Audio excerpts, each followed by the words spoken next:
दोस्तों SSC CGL 2019 tier 1 के marks आज यानी कि 7 जुलाई को रिलीज कर दिए गए। 1 जुलाई को आपका रिजल्ट रिलीज कर दिया गया था और आज आपके मार्क्स भी आ गए हैं और साथ ही साथ आपकी फाइनल आंसर की मतलब कि जो रिस्पॉन्स आपने किया था सारे क्वेश्चंस का वो सब आप देख सकते हैं।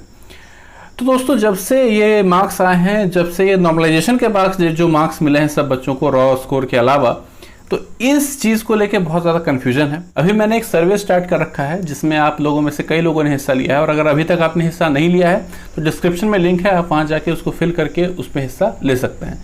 मेरे अलावा और भी कई सारे लोगों ने सर्वे शुरू किया है अपने अपने चैनल्स पे, तो उन लोगों के पास डेटाबेस ज़्यादा है, कस्टमर बेस ज़्यादा होगा तो आपको ज़्यादा एक्यूरेट इन्फॉर्मेशन वहाँ से मिलेगी जहाँ पे कस्टमर बहुत ज़्यादा होंगे। खैर मैं अपने लेवल पे आपको बताऊंगा, मैं भी एक एनालिसिस लेके आऊंगा, उसमें बताऊंगा क्या प्रोज एंड कॉन्स हैं इस नॉर्मलाइजेशन के। तो अभी तक जो डेटा मेरे पास आया है उसके बेसिस पे क्या पर्सपेक्टिव बन रही है अभी वो आपको बताऊंगा इस वीडियो में। शुरू करते हैं इस वीडियो को। तो दोस्तों रिजल्ट आने के पहले जो एस्पायरेंट्स थे वो ये सोच रहे थे कि हमारे कम मार्क्स बढ़ेंगे, इनके ज़्यादा मार्क्स बढ़ेंगे, इनके काफ़ी ज़्यादा मार्क्स बढ़ेंगे, क्योंकि जिसका टफ शिफ्ट है उसका ज़्यादा बढ़ेगा, जिसका ईजी था उसका कम बढ़ेगा। लेकिन दोस्तों यहाँ पे जो गेम है वो थोड़ा चेंज हो गया है। जो नॉर्मलाइजेशन फार्मूला है वो एक तरह से एसएससी का कहें तो चेंज हो चुका है। जो नॉर्मलाइजेशन का फार्मूला एसएससी ने 2018 tier 1 CGL tier 1, 2018 CPO tier 1, 2019 CPO tier 1 में अप्लाई किया था वो एग्जैक्टली यहाँ पे अप्लाई नहीं किया है। कहने का मतलब कि नॉर्मलाइजेशन और डिफिकल्टी लेवल को मिला के एक मार्क्स डिसाइड किया जाता था जो किसी एक शिफ्ट के अपवर्ड या डाउनवर्ड मूवमेंट को रेगुलेट करता था। जैसे कि मान लीजिए कि 7 मार्च फर्स्ट शिफ्ट में किसी का एग्जाम है तो 7 मार्च फर्स्ट शिफ्ट में जितने भी बच्चों ने एग्जाम दिया होगा सबके सेम मार्क्स या तो बढ़ेंगे या सेम मार्क्स घटेंगे, ऐसा हुआ करता था।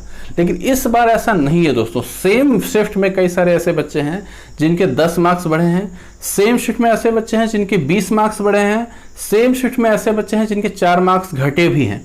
ये मैं आपको डेटा के अनुसार बता रहा हूँ, ऐसे ही नहीं बता रहा हूँ जो अभी तक मेरे पास डेटा कलेक्ट हुआ है। तो नॉर्मलाइजेशन चेंज हो चुका है। जो हम लोग पहले देखते थे कि सबके मार्क्स बढ़ते हैं वो इस बार नहीं है तो इससे कोई ज़्यादा फर्क नहीं पड़ता है एसएससी किस बेसिस पे आपको मार्क्स देता है उससे फर्क नहीं पड़ता है। लेकिन नॉर्मलाइजेशन हो रहा है अच्छे से, ये बहुत अच्छी बात है। अभी तक हम लोग ये सोचते थे कि अगर आप कोई क्वेश्चन गलत करते हो आपकी जो एक्यूरेसी लेवल है वो मायने नहीं रखती है, वो चाहे आप किसी ने आपका जो रिस्पॉन्स नंबर ऑफ अटेम्प्ट्स है आपके वो मायने नहीं रखते। लेकिन इस बार ऐसा लगता है कि ये सब कुछ मायने रखते हैं। इसलिए सेम शिफ्ट में अलग अलग बच्चों के अलग अलग नंबर्स हैं। ये सिर्फ तभी हो सकता है जब आप अलग अलग तरह के क्वेश्चंस अटेम्प्ट करें।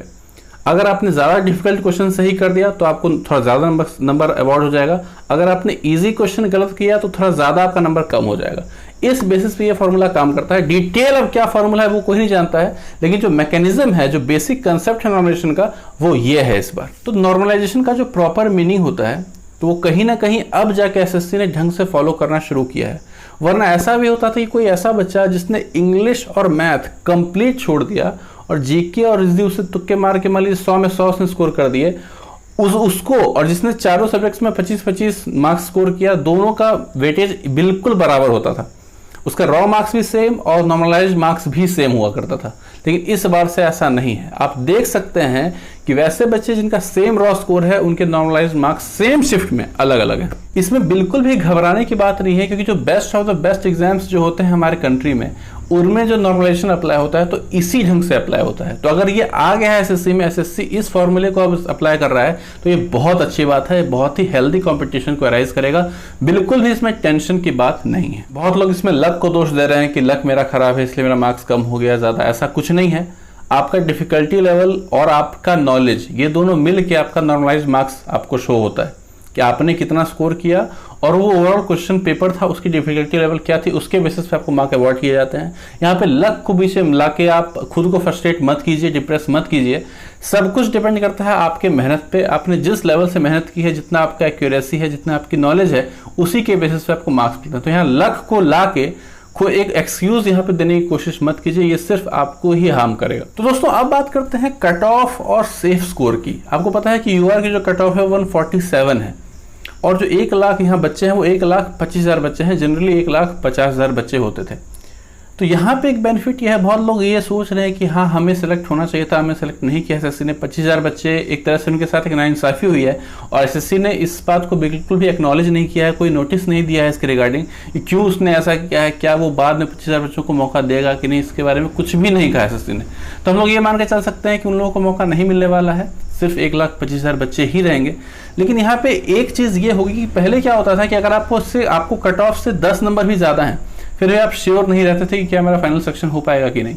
लेकिन इस बार क्योंकि 1,25,000 ही बच्चे हैं तो आपका सिलेक्शन का चांसेस ज़्यादा है। आपके अगर कट ऑफ से कम मार्क्स भी ज़्यादा हैं, मतलब कि 147 कट ऑफ है, अगर आपके 55 या 160 मार्क्स भी हैं, फिर भी आप दौड़ में हो अच्छे तरीके से। बिल्कुल आप अच्छा से अच्छा पोस्ट आप ले सकते हो, चाहे वो इंटरव्यू पोस्ट हो, नॉन इंटरव्यू पोस्ट हो, जो आपका ड्रीम पोस्ट है आप ले सकते हैं। डिपेंड्स कि आपका टियर 2 कैसा जाता है। दोस्तों, चाहे जो भी मार्क्स आपको आए हो अभी तक टियर 1 में, चाहे आपको 200 से ज़्यादा मार्क्स हो, 180 हो, 170 हो, 160 हो, स्टिल आप हमेशा ये याद रखिएगा जो टियर 2 है वही मेन है। अगर वहाँ पे आपने कोई गलती की, अगर वहाँ आपसे कोई गलती हो गई, अगर वहाँ पे आप केयरलेस हो गए, आपने प्रिपरेशन बहुत ढंग से नहीं की, चाहे वो एरोगेंस में नहीं की हो या किसी और चीज़ वजह से, तो आपका रैंक, आपका ड्रीम पोस्ट आपसे बहुत दूर चला जाएगा। टियर 1 सिर्फ 200 मार्क्स का है, लेकिन टियर 2 400 मार्क्स का है। और नॉर्मलाइजेशन में जितना मार्क्स आपको ये भी मिला है उतना मार्क्स आपको टियर 2 में नहीं मिलता, क्योंकि नंबर ऑफ शिफ्ट जो है वहाँ पे कम होते हैं। आप हमेशा गौर करोगे कि जिस एग्जाम में नंबर ऑफ शिफ्ट कम होते हैं वहाँ पे नॉर्मलाइजेशन में मार्क्स बहुत ज़्यादा डिफरेंस नहीं होता है। जैसे कि एसएससी सीपीओ का ही जो आप देखोगे नॉर्मलाइजेशन, तो वहाँ पे बहुत ज़्यादा फ्लक्चुएट नहीं करता था मार्क्स, थोड़ा बहुत फ्लक्चुएट करता था। वहीं सीजीएल का जो शिफ्ट है वो ज़्यादा है उससे, तो यहाँ पे ज़्यादा करता है फ्लक्चुएट। तो दोस्तों, अगर चीज़ों को मैं समराइज़ करूँ कुछ वर्ड्स में, अगर पूरी बातें बताऊँ, तो वो ये है कि वैसे बच्चे जो अलग अलग चीज़ों को लेकर कंसर्न रहते हैं, अपने दोस्तों के मार्क्स को लेकर कंसर्न रहते हैं, अपने एजुकेटर को लेकर, मुझसे कई बच्चे मार्क्स पूछ रहे हैं, आपके कितने आए, आपके कितने आए, उसके कितने आए, किसके कितने बढ़े, इन सब चीज़ों को लेकर या अलग अलग चीज़ों को लेकर जो बच्चा ज़्यादा कंसर्न होता है वो हमेशा या तो उसका टियर 1 में होगा, टियर 2 में नहीं होगा, टियर 2 में होगा तो टियर 3 में नहीं होगा। अगर टियर 3 में भी हो गया तो उसे कोई ऐसी पोस्ट मिलेगी जो वो करना ही पसंद नहीं करेगा उसकी जॉब।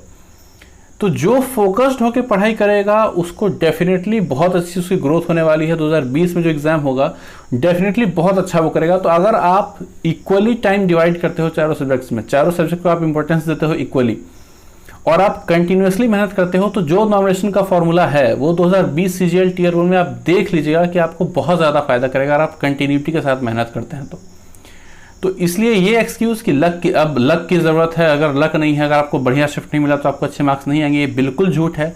असल में जिसका टफ शिफ्ट है उसको सबसे ज़्यादा बेनिफिट मिलता है, ऐसा, हालांकि ये एक धारणा है। मैकेनिज्म यही है कि नॉर्मलाइजेशन यही होता है कि जिसके मार्क्स अनफेयर हैं उन सबको एक फेयर प्ले ग्राउंड पे लाना और उनको इक्वल मार्क्स, इक्वली उनके टैलेंट के हिसाब से मार्क्स अलॉट करना। अब इसमें कभी कभार ऐसी गलतियां हो जाती है जिसको कि एसएससी भी रेक्टिफाई नहीं कर सकता या कोई एजुकेशन ऑर्गेनाइजेशन रेक्टिफाई नहीं कर सकता, पॉसिबल ही नहीं है, तो उसको हम लोग लक का हवाला अंत में देंगे, इनिशियली बिगिनिंग में तो बिल्कुल भी नहीं। तो दोस्तों, इसलिए प्लीज़ पढ़ाई पे ध्यान दीजिए। आप इन सब चीज़ों को लेकर कंसर्न मत होइए, दूसरों के मार्क्स को लेकर, दूसरे के परफॉर्मेंस को लेकर, दूसरे के सिलेक्शन को लेकर। आपके लिए सबसे पहली प्रायोरिटी जो होनी चाहिए वो आप खुद होने चाहिए, कोई और नहीं। इसी मैसेज पे मैं इस वीडियो को खत्म करता हूँ। मिलते हैं अगले वीडियो में एक एनालिसिस के साथ, जो डेटा मेरे पास कलेक्ट हो रहा है, एक डिटेल वीडियो लेके आऊँगा। तब तक के लिए बाय बाय।